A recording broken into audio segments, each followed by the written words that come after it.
Le court-métrage aussi est quelque chose qui me plaît beaucoup parce que c'est là qu'on va trouver beaucoup de talents, de futurs réalisateurs de longs métrages. Et pour moi, le regard sur le monde des cinéastes m'est tout aussi essentiel que celle des metteurs en scène, chorégraphes, compositeurs. Alors, le Poitiers Film Festival, c'est un festival international. On a reçu 1400 films cette année.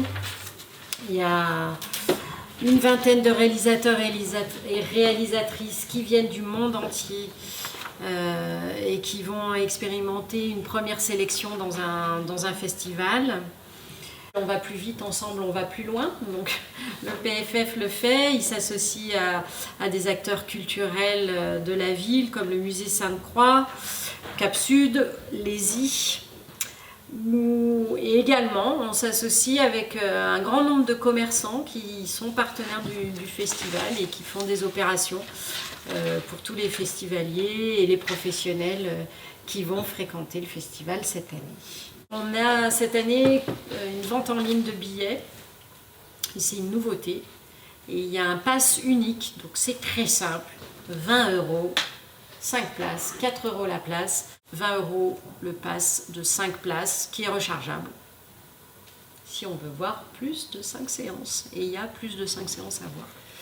La spécificité de Poitiers, c'est qu'elle est exclusivement consacrée aux films d'école, aux films réalisés par des étudiants en cinéma. On n'est pas du tout dans ce qu'on pourrait imaginer d'un cinéma scolaire, au contraire. L'école de cinéma, c'est l'endroit où peut s'épanouir la création. Cette sélection internationale, elle est composée cette année de 35 courts-métrages, de 28 écoles, de 22 pays. La compétition à Poitiers, c'est pas le cas partout, elle mêle des films de fiction, d'animation et des documentaires. C'est de cette façon qu'on est représentatif de la diversité, de ce qui se produit dans les écoles de cinéma, et c'est ce qui offre aux spectateurs, au sein d'un même programme, une multitude d'écritures, une multitude d'univers. Enfin, on va s'intéresser particulièrement à la relève féminine dans le cinéma de genre à travers les courts-métrages. Ce cycle thématique Faire Monstre, c'est aussi pour nous et pour le public une formidable occasion de s'amuser avec le genre et d'organiser des soirées festives. Le film, Shaun of the Dead, on invite les gens à venir maquiller, déguiser, on élira le meilleur costume de monstre de la soirée. Vous savez que c'est un festival qui s'intéresse à la jeunesse des créateurs et qui montre la jeunesse à l'écran, mais la jeunesse elle est aussi très présente dans nos salles de cinéma.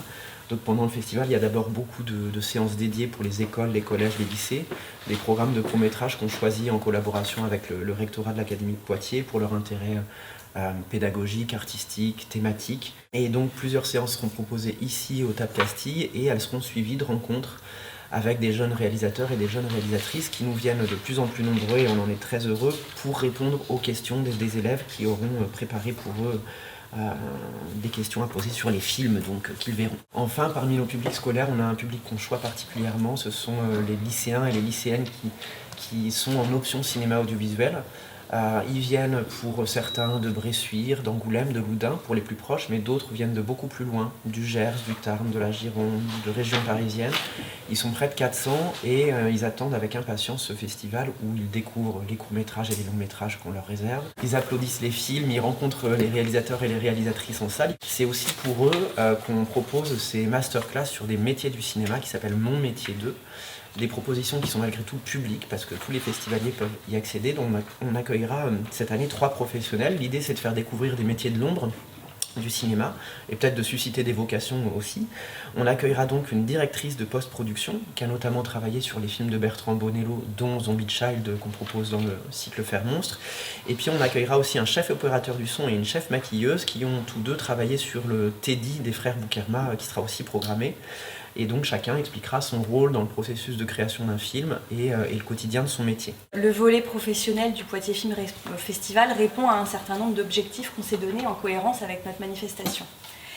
Le premier, c'est la volonté de poursuivre le travail d'accompagnement des jeunes cinéastes qui sont repérés par l'équipe de la sélection internationale et de renforcer notre ville de Poitiers comme un lieu d'émergence artistique aux yeux des professionnels du secteur. On part maintenant du côté international. On a créé il y a maintenant 6 ans un dispositif que l'on a appelé Jump In, qui est adossé un petit peu à la sélection internationale, puisqu'il propose à des cinéastes qui sont passés par le festival avec leurs films d'école de revenir à Poitiers sur notre manifestation avec une autre étape de leur carrière qui est l'écriture de leur premier long métrage. Ce programme professionnel, c'est aussi l'accueil de nombreux temps forts pour la profession. Je rappelle que le programme qui sera évidemment diffusé propose aussi des temps qui sont gratuits mais qui sont aussi parfois ouverts au public pour mieux comprendre le travail d'un producteur en région, le travail d'un auteur en région, le travail également des exploitants.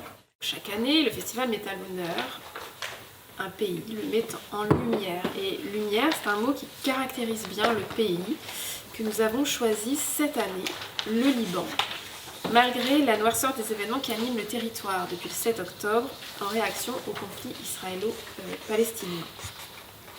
C'est un pays dont on vante la résilience, dont on dit qu'il renaît toujours de ses cendres. Et ça m'intéressait de voir ce que les cinéastes avaient à dire depuis 2020. Et cette date funeste du 4 août où 2 explosions ont détruit le port de Beyrouth, ayant des conséquences matérielles, économiques et humaines désastreuses.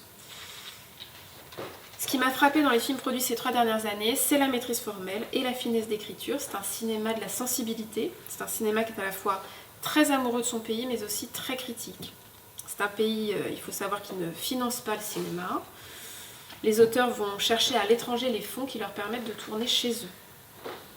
Et ce qui est frappant dans leurs films, c'est qu'on retrouve ça, l'attachement très fort d'une part, et la nécessité d'exil. Les films, ils se répondent merveilleusement. Dans le documentaire Cache-Cache de Léa Nadjar, on est sur les toits de Beyrouth avec des dresseurs de pigeons et on regarde vers les cieux. Dans Sous le béton de Roy Harida, on est dans la mer Méditerranée où un apnéiste tente de battre le record du monde. Dans Face à la mer d'Elie Dagger, le personnage de Jana rentre chez ses parents à Beyrouth après une longue absence. Dans Dirty Difficult Dangerous de Wissam Sharaf, un couple d'immigrés est contraint de fuir la capitale.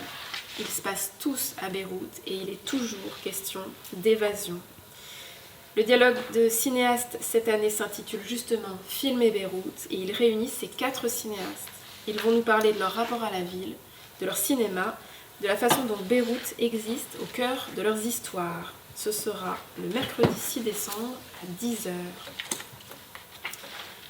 Autre masterclass musicale, celle-ci, qu'on a imaginée en partenariat avec le festival Sœurs Jumelles de Rochefort. Ce sera une rencontre artistique autour de la bande originale du film L'insulte de Ziad Douéry. C'est une idée qui nous a été proposée par Julie Gaillet, qui est la fondatrice du festival de Rochefort et qui a été la productrice de Ziad Douéry sur ce film.